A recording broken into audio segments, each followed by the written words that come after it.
I'm Mike Sane, and professionally I'm an attorney with Pilot Travel Centers. I serve as the chair for this event and have been since we started it 4 years ago. And I'm pleased to chair it this year, and who knows, maybe going forward, we'll see. We're going to start off this afternoon with a prayer from the incomparable, the famous Trace Nystrom. Dear Lord, thank you for this beautiful day, and God bless the children who have gone through what not many people have, and God bless the people who work for Childhelp and help and for their hard work. And please bless all the food that you have put on our plates. Amen. Thank you, Trace. Again, I just want to tell you how much I appreciate all of you being here this afternoon to learn about the great work that Childhelp does in our community. It's work that we wish Childhelp didn't have to do, but unfortunately, they're very much needed. Childhelp Tennessee actually operates two separate programs, and I want to share with you just a few details about each one to let you better understand exactly how they help in the community. First, we have the Child Advocacy Center, which is just down the street from here. It is a safe, child-friendly environment where all the services for a child abuse victim are provided under one roof. Simply stated, it is a one-stop shop for child abuse victims. And that significantly, having that one-stop shop, significantly helps reduce the risk of added trauma for those children. Childhelp helps to coordinate the investigative efforts of all local law enforcement agencies, and in terms of numbers, to give you an idea of how needed they are, there were over 1,300 cases reviewed by the team at Childhelp in 2013. In 2013 alone, Childhelp conducted almost 700 on-site forensic interviews at the Advocacy Center. The folks doing those interviews, our forensic interviewers, have master's degrees and specialized training to help children tell the story of what happened to them in a non-threatening way. The ultimate goal, of course, is to secure legally defensible testimony of the allegation of abuse, and achieving that goal is critical for prosecuting child abusers. Additionally, a number of medical exams were conducted at the same facility by Childhelp's child abuse pediatrician, and those examinations are to assure the safety and the well-being of the children involved in the accusations of child abuse, and to collect medical evidence of the sexual or physical abuse. Childhelp is proud of the customer service it provides to local law enforcement, to the local law enforcement community, and is pleased to assist them in doing their job. And I'd ask that Pamela Dickey, the Advocacy Center Director, and those members of her staff please stand to be recognized.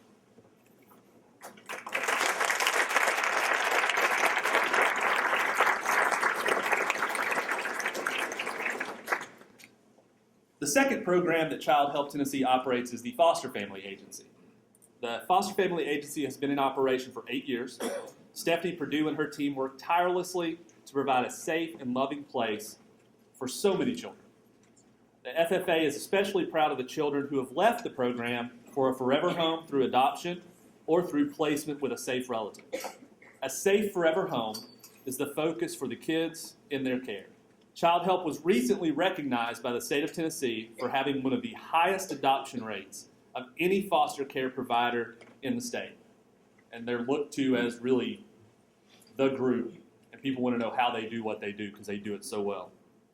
Over the last few years, 19 different sibling groups of 3 or more, think about that, sibling groups of 3 or more have been adopted through Childhelp. They are constantly working to recruit quality foster parents. See us if you're interested.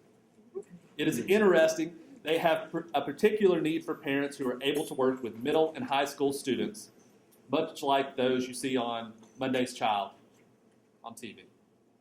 The staff offer 24/7 on-call support for our foster parents and provide a lot of training to help foster parents become ready to impact a child's life in a very meaningful way.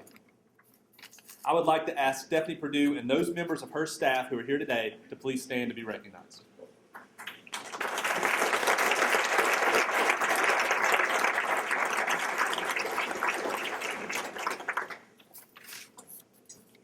Overall, Childhelp Tennessee in our community served over 1,400 children in and around Knoxville. I wish we didn't have to have this lunch or breakfast each year. I wish Childhelp didn't have to have a building. I wish they didn't have to have a FFA facility. But they do. It's the nature of what we deal with every day.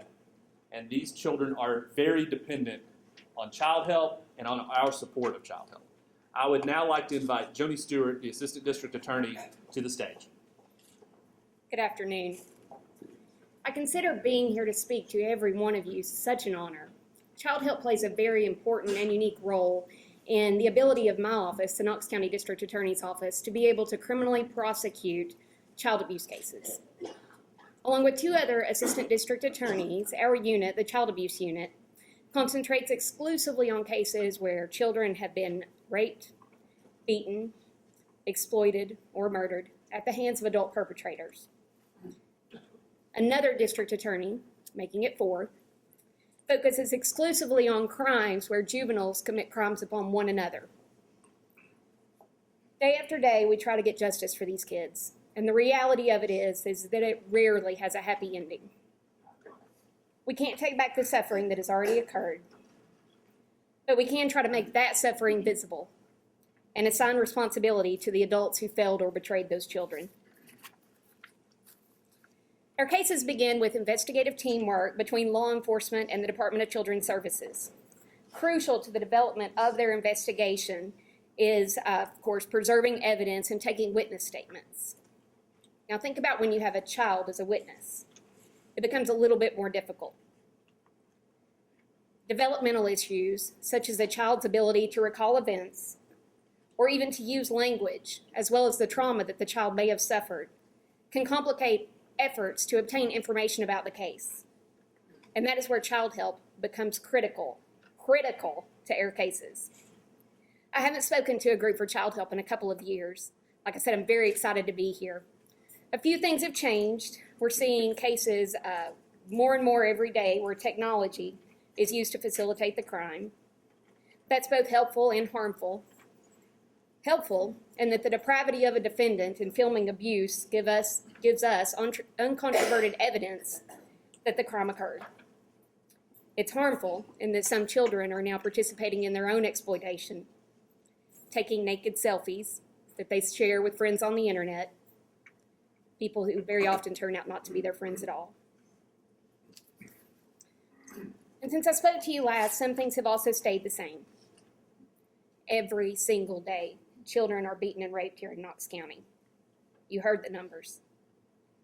Children continue their struggle to find someone, anyone, who they can trust, who they can tell. And the thing that has stayed the same is that Childhelp has been there.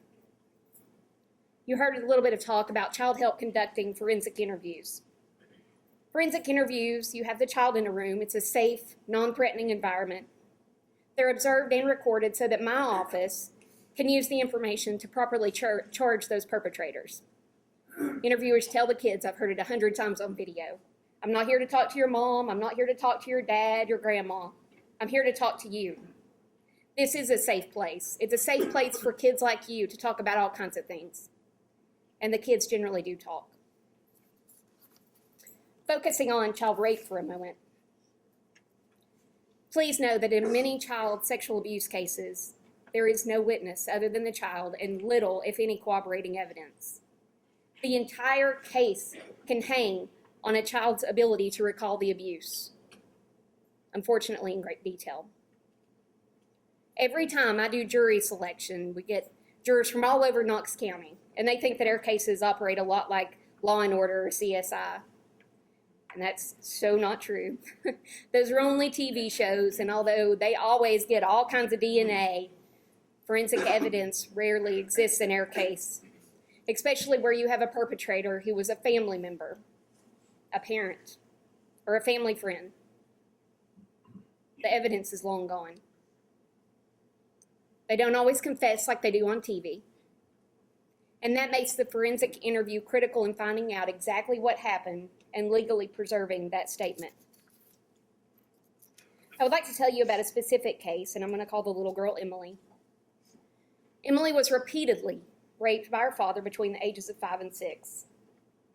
When she was 6, she disclosed the abuse to her non-custodial mama. Law enforcement responded, and in the course of the investigation, Emily was interviewed at Childhelp. She gave a very explicit statement. She even laid down on the floor to show the interviewers the position in which she had been forced. This was recorded. Emily's father, we were able to arrest him, and Emily went to a safe place. She went to go live with her grandfather in a different county. For the next 6 months, her grandfather raped her. She finally told a teacher. So another forensic interview was conducted. The grandfather was also arrested. He confessed. He stated that Emily was an easy target. She had already been trained. So as was inevitable, the father's defense team then said, well, her grandfather confessed. He's the one that did it. That's where Emily got all of her sexual knowledge. She's just a little kid. She's confused. We had a weapon. That weapon was the forensic interview. We were able to document the detail with which Emily described what her father made her do. And that first forensic interview was invaluable to us. The father's defense did not get the case dismissed. Dad's in prison, right along with the grandfather right now. I could keep giving you examples. The case where the medical exam at Childhelp helped us identify an abuser's weapon as a lit cigarette. Or the case where the therapy services helped a victim find her own voice to testify. In that case, the little girl was so terrified that when she came in for her interview, she couldn't even tell what happened. She had to write it down on paper. But she continued with therapy. We prepared for court, and she was ready. She was ready to confront her attacker in court. I'll never forget being there with her as the defendant watched her in some pretrial hearings, and he knew he couldn't intimidate her anymore. The day before trial, he pled guilty. The little girl watched him be taken into custody, and I'll never forget the smile on her face. And it's not a smile that was generated by hate. It was not generated by revenge. She found her voice, and it was a beautiful thing. Like I said, Childhelp is so important to our cases, and there's so many more examples. I think you're going to hear some more. I really appreciate being here. Thank you so much. Thank you all for coming today. My name is Lisa Humphreys. I am a child abuse investigator with the Department of Children's Services, and I'm very happy to be here to speak with you about how Childhelp helps me to do my job. As a child abuse investigator, my job is to ensure the safety and the well-being and the permanency of children on my caseload. And I rely on Childhelp and their ability to help children talk about what they've seen and what they've experienced, and it helps me make decisions about that child's safety. And for an example of one of the times that I've used Childhelp, the allegations for this family were child-on-child sex abuse. They were in a bus, and it was 3 little girls, and there was an older little boy that was on the bus, and he was bothering them. And there was allegations that he had touched them inappropriately. So we went into Childhelp, explained it to the family. It was a friendly environment for all 3 of the girls to talk privately, to tell their story as to what happened. Well, during that interview, it came out that Mom and Dad were driving their children around in the vehicle, and they were doing crack in a pipe. So the child was in a safe place where she could describe the color of the pipe, the flowers that were on the pipe, what Mom and Dad were doing. Dad was driving. Mom was playing on her cell phone as Dad was driving around Knoxville. And the 2 girls were sitting in the back seat playing on their DS. So an interview that I went into thinking that this was going to be maybe a little bit of holding hands or kissing on the cheek on a bus turned out to be much more, and it involved the safety of the home of these children. So after that interview, I was able to meet with the parents, address the problem, and mom and dad were removed from the home to ensure the safety of these kids. And that's one example for the safety. The other one, like Joni had mentioned, was to obtain information that can be helpful in the criminal defense. That's a lot of what I get. How can you do what you do and so many people are not brought to justice? The children don't receive the proper justice. They don't get, nothing happens. The perpetrator goes on. And I have blessed with work with such great detectives and with Childhelp, with other fellow investigators that have been around for many years. Years ago, there was a little girl that came into Childhelp and disclosed that Mama's boyfriend had touched her inappropriately. It had been going on for a while. Mom had met the man. He came into the home. She invited him to stay. He ended up living there.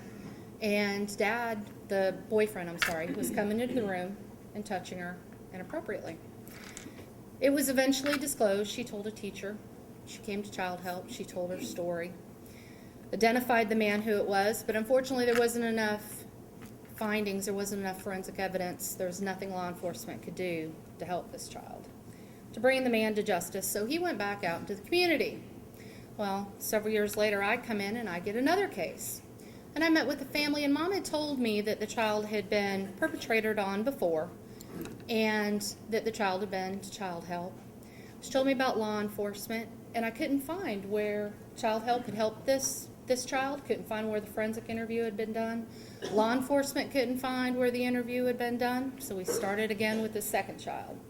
We go into Childhelp, and she discloses pretty much the same story. Mom met up with this man, brought him into the home, and in this instance, they moved in with a friend of theirs, and it was a small house.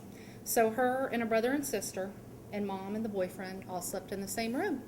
And when Mom and the siblings went to sleep, he would get up and he perpetrated on her. She got to the point to where she was hoping that she would keep her sister next to her. Her sister was a snuggler, so she always wanted to sleep next to her sister and not her brother because her sister put that barrier there. So she was able to come to Childhelp to talk about this. It was documented. The detectives that was with me said, this sounds an awful lot like another case that I've had. I've had this perpetrator before. So we went back to the office. He researched his computer. I researched my documentation, and we had found the other little girl who had disclosed years ago that this abuse occurred, and it was the same person. So we were able to take both of those cases, take that information, take it to Joni, to the DA's office, and I'm happy to say that that case is now under prosecution, that both of those children are finally getting justice that they deserved.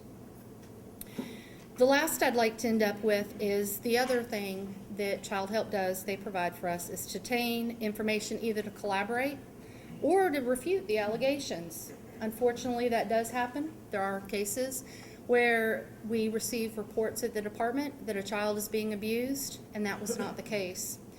Just as much as we want to bring those perpetrators to justice to save that child, we also do not want to put someone away and it didn't occur. And in this particular case with this family, one mom had recently left her husband, had gotten involved with another man, and that other man had left his girlfriend, and she was very angry at the situation, very upset. We received a referral that the mom's new boyfriend was touching the child inappropriately. So DCS came in, we took steps to ensure the child's safety. We had her forensically interviewed, and thank goodness on this time, she was not being perpetrated on, she was not being touched. So we were able to reunite that family back together. We did offer her services. I love Childhelp and the services they can provide if they are full, which they often are. Unfortunately, we have a lot of children in Knox County who need their services. There are other services in Knox County that can help these children. Those are just a few examples of how I enjoy working with Childhelp and how they help me do my job. I want to thank you all for coming here today, to participating in our event and listening to us. Thank you. How's everybody? My name is Jonathan Harris, and I'm an investigator with the Knoxville Police Department's Family Crimes Unit. In our unit, we work Domestic violence cases, child abuse cases, and runaways. I primarily do child abuse cases, which means that I'm at Childhelp usually at least once a week, if not every day during a week.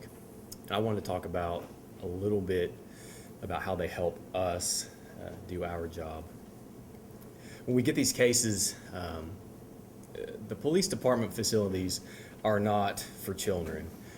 We have some interview rooms that we take suspects into, but they're cold. They've got 1 or 2 chairs in them, blank walls. They're for interrogating criminals. They're not for interviewing children. I won't assume that everybody here has been to Childhelp before, but when you walk in, it almost feels like a daycare. It's very comfortable, toys everywhere. The rooms that they use are very inviting. They're very warm. They're very friendly. The kids feel comfortable in them. I couldn't imagine trying to bring a child to a police facility with a police officer, with me with a badge and a gun, and try to talk to them about the things that they've been through. It would be impossible. I can't talk to kids. I'm not good at it. If I tried to talk to them about this kind of stuff, I would just fall all over myself.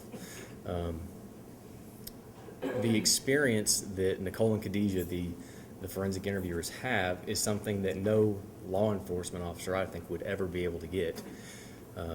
You heard a statistic earlier that they did 700 interviews last year. I would never do that many in a career. So just the knowledge that they have when they're doing these interviews, I watch, because the room that they have has sort of like one of those two-way mirror things that you see in police shows, and we're watching from the other side, taking notes. We'll be watching sometimes, and the kid will say something, or Nicole or Khadijah will say something, where if it was me doing the interview, I would have no idea what to say. But it never fails that Nicole and Khadijah can bring the kid around, or bring the information out of the kid, or direct them in a way to get the information that we need for a successful prosecution, or to remove the kid from a home, or whatever we need. And that's just something that DCS, with all of their abilities and interactions with children, I don't even think they could do it. They do a good job when they have to do interviews, but it's just not the same as when we can get them interviewed at Childhelp. And we, like I said, we use the facilities over there like crazy. There have been days where I have literally gone to Childhelp at 8 in the morning and I haven't left until 4, just doing interviews all day. One of the cases that I had recently was a 15-year-old girl who had been picked up by a patrol officer because she was out past curfew one night. So she got taken to juvenile detention. While there, she disclosed that her father had touched her inappropriately when she was little. And I know it's lunchtime and nobody likes to hear about this stuff during lunch. It's not appetizing, so I'll try to be vague. But her father had touched her inappropriately when she was 6 or 7 years old. This is 8 years after the fact. So I get this, and I'm kind of thinking, is this girl just trying to get out of trouble? She got caught, and now she's just making something up. I didn't know, because that happens. Kids say stuff sometimes, and we have to be conscious of that. We took her to Childhelp anyway for an interview, and she gave us good details about what happened. Khadijah did the interview. Happened when she was 6 or 7 on a Saturday morning. Mom was at work. She was playing Barbies. It happened twice. It happened another Saturday playing Barbies.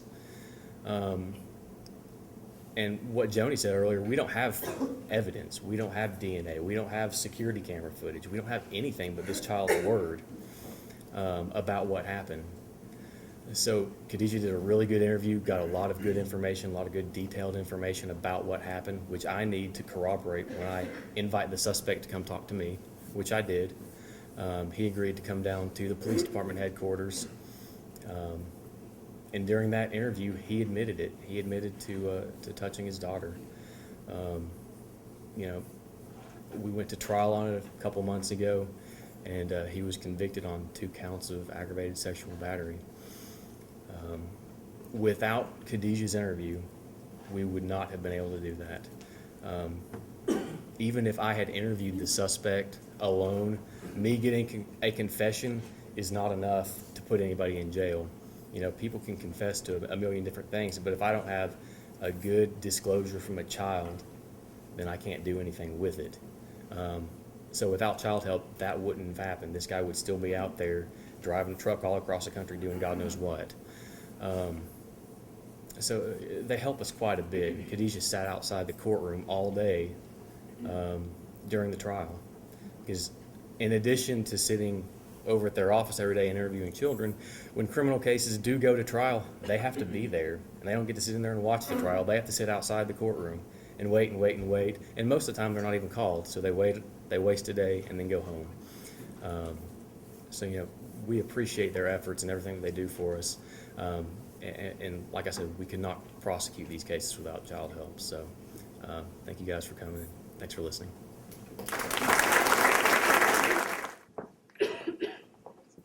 Jesus said to his disciples one day, he said, "Suffer the little children unto me, and forbid them not, for such is the kingdom of God." And so we know that God loves us all as adults, but you know, there's a special passion that he has for the kids. And we have witnessed him bring people in to Childhelp and to adopt kids and give them forever homes and so forth. And to God be the glory for that, because you know, sometimes people want to give us credit for that, but we have witnessed him do miraculous things in bringing people together. And so this morning I have the privilege of introducing Phil and Leslie Holmes, who's part of one of those stories of how God loves children and gives a forever home to them. We appreciate so much the opportunity just to briefly share our story with you and just to let you in on a little bit of, I guess, a miraculous work that the Lord has done in our lives. Phil and I have been married nearly 30 years, and we have 3 biological children. And then several years ago, we also adopted 2 teenage girls. That was a very, very difficult time. We really struggled with those girls, and still do to this day. They've just struggled. You know, with that kind of background, you can imagine the damage that had already been done in their lives, and we wanted so badly to help with that, but it got to a point where it was difficult to help them further, and they're grown now. There was a time that we thought that we could not do this again, that it was so difficult we would not be able to handle it again. But every time that we were presented with this thought, with the idea that perhaps God was not finished with us, we would always look at each other and just say, you know, surely not. We've got, 5, that's enough. We've gone through enough, and surely the Lord's not expecting that again. We were actually at a Stephen Curtis Chapman concert, and if you know anything about him, he's been very, very influential in the realm of adoption. And once again, we had to ask ourselves, were we through? So that leads me to 2 summers ago. I'm a teacher. I never go to the school during the summer. I'll just tell you right now, I just don't go. But I was moved into a new room that summer, and there was this, I don't know why it was painted this gosh awful orange.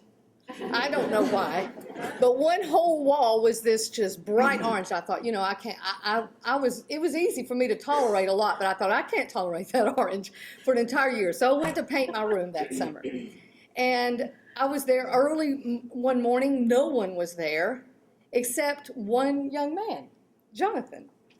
And he was an hour early to his appointment. He was meeting other students there. And we just sat down and talked. And that was the beginning of what the Lord was doing in our lives. I said I wasn't going to cry, but I guess that's blown. We sat there on the bench, and Jonathan proceeded to tell me his story. He didn't really know me. We had spoken in the hall. I had not yet taught Jonathan. I teach high school, but I had not taught Jonathan. And he started telling me his story, just kind of spilled it out. He seems to be a shy child at school, not real outspoken, but somehow that morning he told me his story. And he told me that they were supposed to be adopted. And I was like, well, that's just wonderful. And having been through fostering and adopting before. I mean, I was very interested, and I guess he probably knew that I was interested. So he sat there and talked to me, and we talked probably 45 minutes. And I went away from that thinking, that was an appointment. That was something that God did. And I knew it, but he had told me that they were going to be adopted. So, I just went home and I talked to Phil and I just said, my heart is stirring. I don't know why. They're supposed to be adopted, but I told him this story and, he starts going, now, Leslie, calm down, don't get carried away. And so we mentioned it to our Sunday school class, pray for these children. They're supposed to be adopted, but we felt a burden. We felt a burden. But we didn't know why. We thought things were solved for them. That following January, when they didn't come back to school, I thought, yes, they're adopted. And kind of relieved, too, that, okay, we're off the hook. God was burdening us, but everything's fine. But then, come 2 weeks into the semester, again, I was and I want to say the right place at the right time. I was in the office when Jonathan came in with 2 DCS workers. I said, Jonathan, what has happened? He said, the adoption has fallen through. We're all in separate homes. That's where I came back to that burden, that responsibility that I felt God had laid on me. And we had to once again decide, what is our responsibility? What is our responsibility to these children who really, and thanks to Childhelp, we're okay, but yet we're in a dilemma. And I think all of us have to ask ourselves, what are our responsibilities to children who are helpless without all of us, without the adults in their lives? And so, once again, we had to say, well, what is God saying to us? What is it that he's leading us to do? And we questioned that, and I'll let Phil continue with the story. So all along, I assumed that we would be advocates for the children. I never assumed that we would go through fostering and adoption again. I never thought that was going to be what God would call us to do. I thought, we could, as a matter of fact, when she first told me during that first summer encounter, I thought, no, Lord, I'm not going to do that. What we're going to do is we're going to be an advocate. We're going to help find them a home. We're going to just be supplementary workers for Childhelp. We're going to try to offer help to find homes. I'm the director of missions for the Loudoun County Baptist Association. We have 40 Southern Baptist churches that I work with and try to coordinate mission activities locally and around the world. And so I'm in those 40 churches constantly. And I thought, I could just share that these are children in need and we could help find them a home. And so I really thought that that's what God would call us to do during that time. But when she came back in January and said, Phil, their adoption fell through, and I was like, no, Lord, I've got my plans. And he reminded me, but my plans trump your plans. So, and I said, I've tried to live my life. William Borden was a missionary, actually the heir to the Borden estate and company. And he chose, instead of to be a billionaire, he chose missionary living. And one of the things he wrote in his book was to say no to self and yes to Jesus every time. And that really made an impact on me when I read that. And so I want to try to live my life like that. Say yes to Jesus and no to self every time. So I started thinking, what can we do here? Surely God's not going to place these children in our lives, so what can we do? And we were renovating my office, and I was in there alone painting. Again, painting. Leslie was painting her classroom, and so we decided we're not going to be interior decorators anymore. We're going to ask somebody to come next time to paint for us. But I was painting my office, and I was there by myself, and had the radio going, and painting away, and all of a sudden, God just asked me, he said, Phil, will you love these children the way I love these children? I want you to do that. I want you to love these kids the way I love these kids, my kids. It's specific. My kids, I want you to love them like I love them. And so if I'm going to be true to what I know my Lord, my Master wants me to do, then I couldn't say no anymore. I couldn't say, no, Lord, I'll just be an advocate. I had to say, yes, Jesus, I will do what you ask of me because you are my master. And so from that point on, I gave my heart back to the Lord and said, you do what you want in these kids' lives. And so we started pursuing. Now, these 4 children are siblings, and I never met them. I didn't know, I had not met Jonathan. Leslie met him, but I didn't know him. And I didn't know what any of them looked like. And then all of a sudden, God just poured his love in my heart for these children, and children I'd never seen before. And it was just an amazing God thing, is all I can say. It's what God does. He moves in people's hearts to enable them to do. I mean, we're not capable. We're grandparent age, we're not capable of doing this, but he is, and he can do it through us. And so, so basically what happened was they set up a meeting to meet the children, and it was at Childhelp in Seymour. And we got there, and we started reading the history of Childhelp. And previously, we'd gone through DCS. And so we started reading about Childhelp and investigating Childhelp and learning more about what Childhelp offers. And it was like, wow, this is an amazing ministry. I mean, we've heard already today so many testimonies of what Childhelp has done for the legal system, but it's a true ministry too. So it's an amazing ministry of what these folks were able to accomplish, or what God does through them. And so we, this past week, celebrated our year anniversary with these kids. And they've been in our home. We fostered 6 months and then adopted in October. And it's been a tremendous blessing to Leslie and me. We were in our early 50s and started thinking. Not 50 yet. 3 weeks. No. Well, she's a little younger than me. I'm a little older than 50.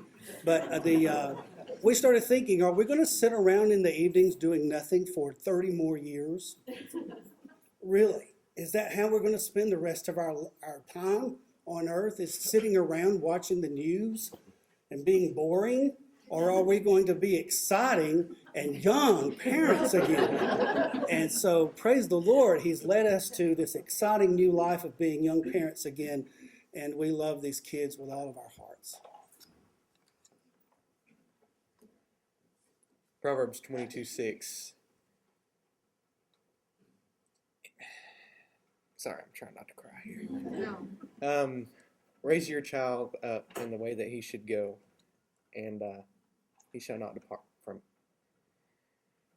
A lot of the parents that have abused their children really have not been living by that. Those kids need somebody to be there for them, love them, and care, and show that somebody is willing to go out of their way and actually have a job and just really be willing to pour out something that they have not been able to get, and that's just nourishment. Childhelp has done a lot for me. For a little while there, I was just going through this little teenager thing, kind of stubborn. Scott, actually, he came out to the first foster family that we had, and he actually spoke with me and stuff, and that's something I really never got to see from anybody else but Childhelp. I just really love what they have done. They've done such a good job with coordinating stuff from appointments, to dentist appointments, from anything else such as eye care. They've been there for us all the way through. And then just to finally get this blessing of being able to get adopted is huge. It's huge for all of us. I really thought there was no hope at all, considering that we were split into different homes. But, I really just, I prayed. I think I remember every night but 3. 3 nights. That's only because I was tired. But I just prayed that we'd get a family. I had had nothing else to do but have faith in God and realize that, you know, I'm not in control of anything. There's nothing we could really do about it other than trust in God and what He has for us. And now we're finally adopted. Hunter, Haley, and Lucas, and then me, Jonathan, we have truly enjoyed the blessing of Leslie and Phil, our new parents. And we love them. And I know they love us just as much. Childhelp has done a lot for me. And my 3 siblings, I love each and every one of them. They've really helped mold me into the person I am today. And if it wasn't for them, then I'd probably still be very stubborn. And just, you know, a child can make somebody happy, and they can really, they can shape you into something that you cannot really get anywhere else. And that's why I just really have a love for children, and I just want to help out as much as I can, because, you know, I've been in that situation. So Childhelp has done a lot, and I thank you all for that. You guys have done such a good job. God bless you.